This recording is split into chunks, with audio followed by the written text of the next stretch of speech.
ఓం శ్రీ గురుభ్యో నమ. శ్రీ మహాగణాధిపతే నమ. శ్రీ సత్యనారాయణ వ్రత ద్వితీయోధ్యాయ ప్రారంభ.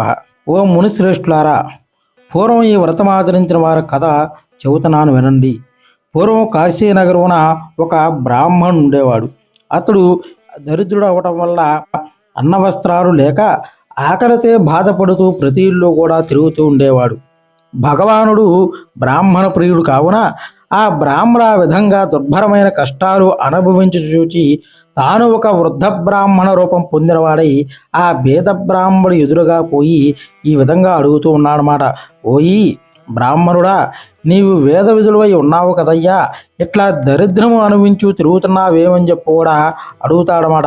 అలా అడక్క, ఓ ప్రభు, నేను మిక్కిలి దరిద్రుడయ్యా, భిక్షాటన చేసి జీవించుచూ ఉన్నాను, చాలా కష్టాలు పడుతూ ఉన్నాను, నా దరిద్రం పోవడికైనా ఉపాయం ఉంటే అనుగ్రహించండి అని చెప్పి కూడా ఆ బ్రాహ్మణుని అడుగుతాడనమాట.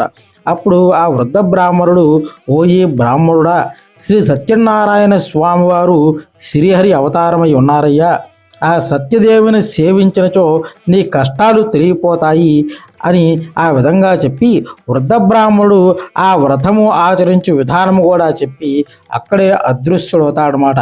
అది విని ఆ బ్రాహ్మడు, వృద్ధ బ్రాహ్మడు చెప్పిన శ్రీ సత్యనారాయణ స్వామి వారి యొక్క వ్రతాన్ని రేపే చేస్తానని చెప్పి కూడా తన మనస్సులో బలంగా సంకల్పించుకున్నవాడై ఆ రాత్రి ఉత్సాహం వల్ల నిదుర రాకపోగా ఎట్లో కాలం గడిపోయి మరునాడు ప్రాతకాలమున లేచి నిత్యకృత్యమును నెరవేర్చుకున్నవాడై ఆ రోజు తప్పగా శ్రీ సత్యనారాయణ స్వామి వారి యొక్క వ్రతాన్ని చేస్తానని చెప్పి కూడా తన మనస్సులో మరలా సంకల్పించుకొని భిక్షాటనకై బయలుదేరి వెళ్తాడనమాట.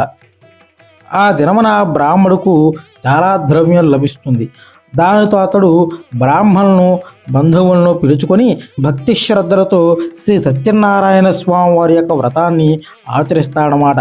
ఆ వ్రతం యొక్క ప్రభావం వల్ల ఆ బ్రాహ్మడు సకల దుఃఖాలు తొలగిపోగా సకల సంపదలు పొందినవాడి చాలా సంతోషంగా ఉన్నాడు. అది మొదలు ఆ బ్రాహ్మడు ప్రతి మాసము కూడా విడవకుండా శ్రీ సత్యనారాయణ స్వామి వారి యొక్క వ్రతాన్ని అత్యంత భక్తి శ్రద్ధలతో చేస్తూ ఉన్నాడనమాట.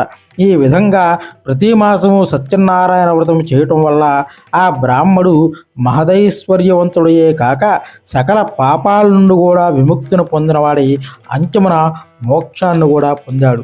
ఈ వ్రతం ఆచరించిన వారు ఆ బ్రాహ్మణ వలె సకల దుఃఖాలను కూడా విముక్తిని పొందిన వారి సుఖంగా జీవిస్తారని చెప్పి కూడా సూత మహాముని చెప్తారన్నమాట. ఆ విధంగా శ్రీహరి నారదుడికి చెప్పిన ఈ వ్రతాన్ని ఇప్పుడు మీకు తెలియతనని చెప్పి కూడా సూత మహాముని చెప్తున్నారు. మరలా ఆ మునులు సూతల వారితో ఈ విధంగా అడుగుతూ ఉన్నారన్నమాట. ఓ మహాత్మా, ఆ బ్రాహ్మడి వల్ల ఎవరు ఈ వ్రతాన్ని చేశారో అది అంతా కూడా సవిస్తరంగా తెలపగోరుతున్నాము అని చెప్పి కూడా అడుగుతారు. అప్పుడు సూత మహాముని, ఓ మునులారా, ఈ వ్రతము ఎవరిచే చేయబడిందో చెబుతున్నాను వినండి.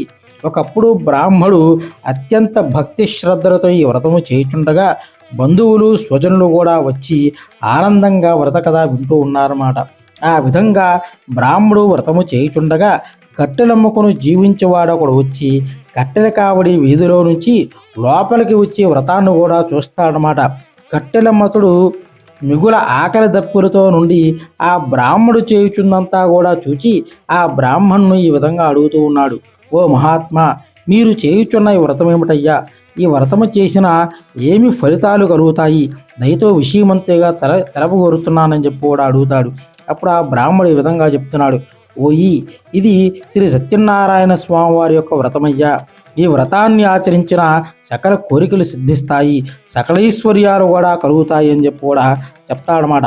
ఆ బ్రాహ్మడు ఆ విధంగా చెప్పగా ఆ కట్టెలమ్మవాడు మిగులు సంతోషించి దాహము తీసుకొని ప్రసాదం కూడా గ్రహించి భోజనం చేసిన పిమ్మట ఇంటికి వెడలిపోతాడు. కట్టెలమ్మతుడు సత్యనారాయణ వ్రతము చేయుటకు నిశ్చయించుకొని మరునాడు పుల్లల కావిడి భుజంపై పెట్టుకొని ఈ దినమున ఈ పుల్లలమ్మిన ధనం కూడా వెచ్చించి శ్రీ సత్యనారాయణ స్వామి వారి యొక్క వ్రతాన్ని చేస్తానని చెప్పి కూడా సంకల్పించుకొని పట్టణానికి బయలుదేరి వెళ్తాడు. కట్టెలమ్మతుడు ఆ దినమున ధనవంతుని వీధికి పోయి అమ్మగా కట్టెల కావిడికి పూర్వం దినం కంటే కూడా రెట్టింపు ధనం వస్తుంది. అందువల్ల అతడు మిగులు సంతోషించి అరటి పండ్లు, చక్కెర, నెయ్యి, పాలు, గోధుమ నూక మొదలైనవి కూడా తీసుకొని ఇల్లు చేరుకుంటాడు. తర్వాత అతడు తన బంధుమిత్రులను కూడా ఆహ్వానించి యథావిధిగా శ్రీ సత్యనారాయణ స్వామి వారి యొక్క వ్రతాన్ని ఆచరిస్తాడనమాట. ఆ వ్రతం యొక్క ప్రభావం వల్ల అతడు ధనము, పుత్రులను, పుత్రికలను, సంతోషాన్ని కూడా పొంది జీవితకాలం ఏంటూ కూడా సకల సుఖాలు అనుభవించి అంచున స్వర్గలోకాన్ని కూడా పొందుతాడు. ద్వితీయోధ్యాయ సమాప్త. సర్వే జన సుఖినో భవంతు.